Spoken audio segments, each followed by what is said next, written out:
Welcome back.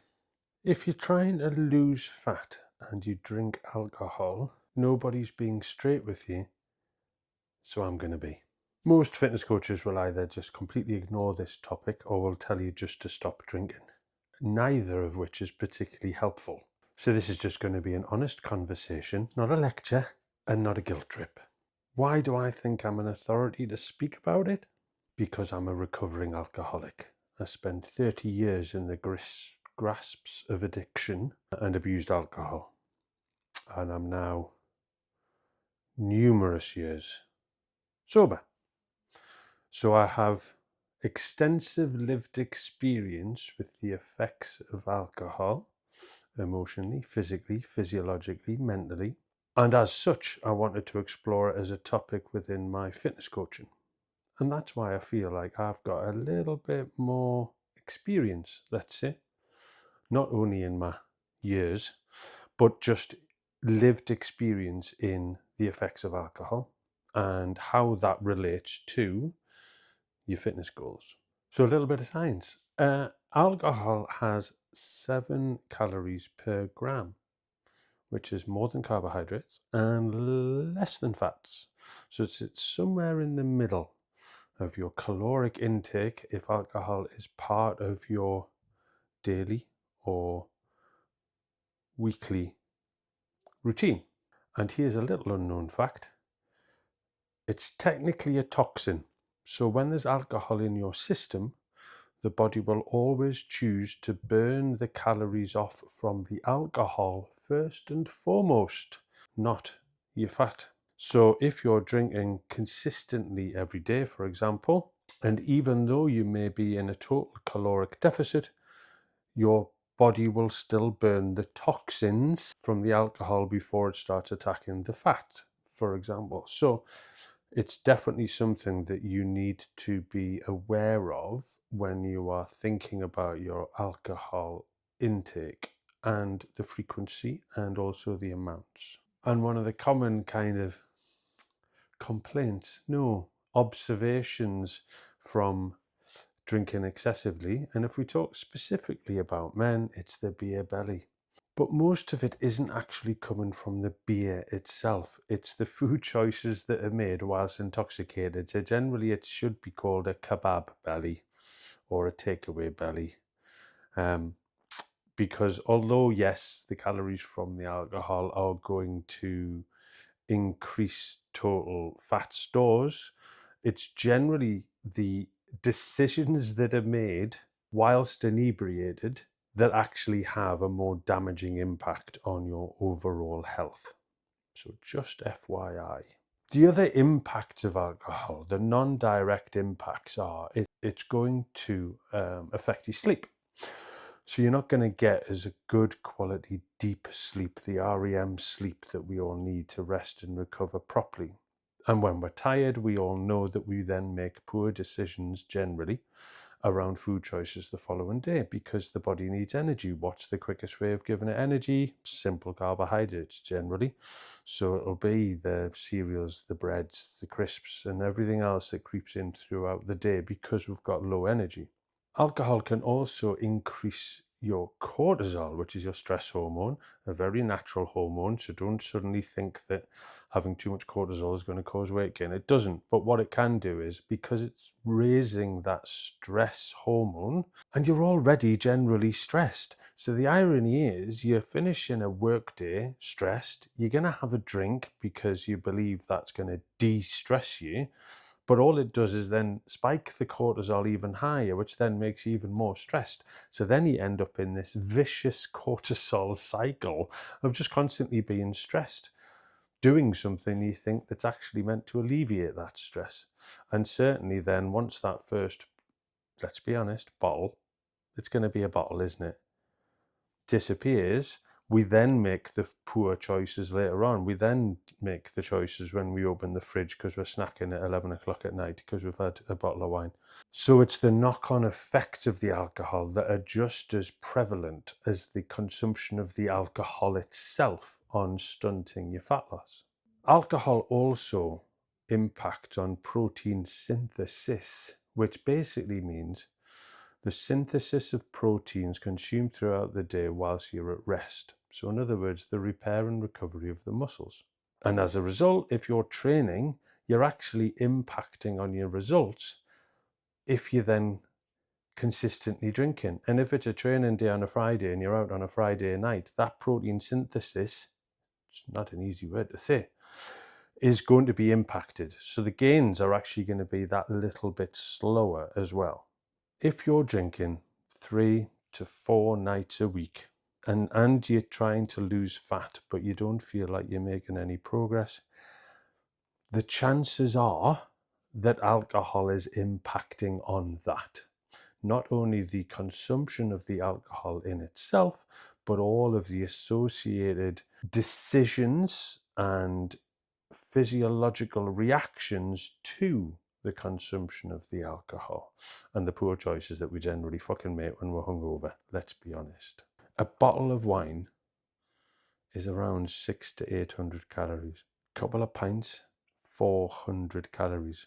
So quite quickly, your liquid calories can eat into your daily caloric deficit target really, really quickly. And if you're doing that 2 or 3 times a week, but on the other days you are on point and good, you're probably just going to end up maintaining week in, week out, because not many people will log the alcohol, or they'll underreport the alcohol consumption, either for fear of judgment, which I hasten to add, not one of my clients has ever shocked me with their alcohol consumption. Not when I look at the alcohol consumption of myself 15 years ago. So I can't be shocked, and I certainly can't be judgmental. But what I can do with my clients is offer that support and that guidance and that knowledge to help them still live their lives and still be social, but to sort of subdue the negative impacts of the alcohol that they're drinking and find alternative ways. I suppose sometimes as well, you need to acknowledge the reason that you're drinking. For some of us, and for some of the time, it's because we just enjoy the taste, and that's okay. But how many times is it to relieve stress? How many times is it socially pressured upon you to have alcohol, to celebrate, to commiserate, to congratulate, to overcome a stressful day? How many triggers come into it because it's an automatic response? How many times is it, I just really want a glass of wine because I like the taste of it and I love the effect? But if you're honest, it's often more than that. It's often a release, it's a crutch. And finding out the why you drink can also help you overcome the frequency and the amount that you drink. I'm not here to tell you to just stop drinking. I don't drink, but that's because there's a sort of phrase that I use, which is, for me, one's too many and 100's not enough. And that's because of the addiction. There is no off switch for me. It's either permanently off or permanently on, and there's no middle ground. So I'm not sat here saying that you have to become teetotal, nor do I expect any of my clients to go through a period of being sober, teetotal, whatever expression you want to use. Because ultimately, even if you're in the fat loss phase, it's still something you would be restricting yourself from. And we know, because I harp on about it enough, that restriction doesn't work. Everything needs to be in moderation. It needs to be under control. But if you went 12 weeks with no alcohol, what's the fucking first thing you're going to do? Celebrate. And how are you going to celebrate?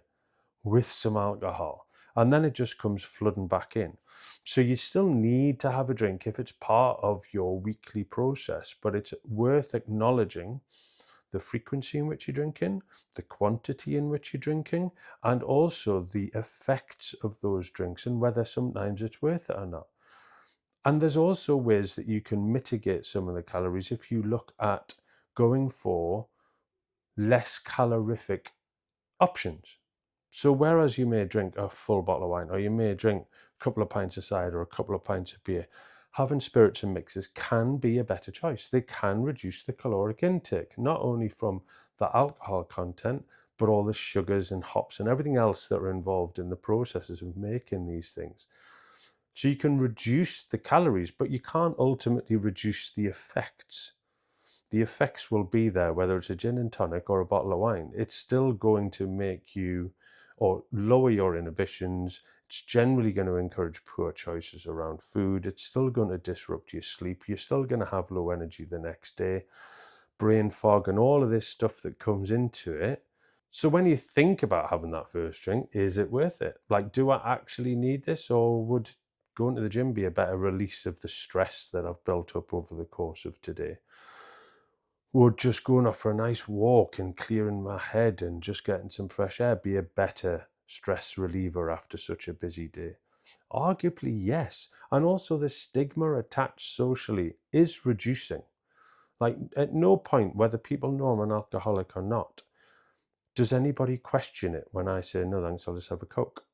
It's just more socially acceptable now to be able to go out and have a zero Guinness or a zero Peroni, or to have alternate drinks with a glass of water in between or a soft drink in between. Like, there isn't that judgment so much anymore. I think it was much more prevalent like 20 years ago.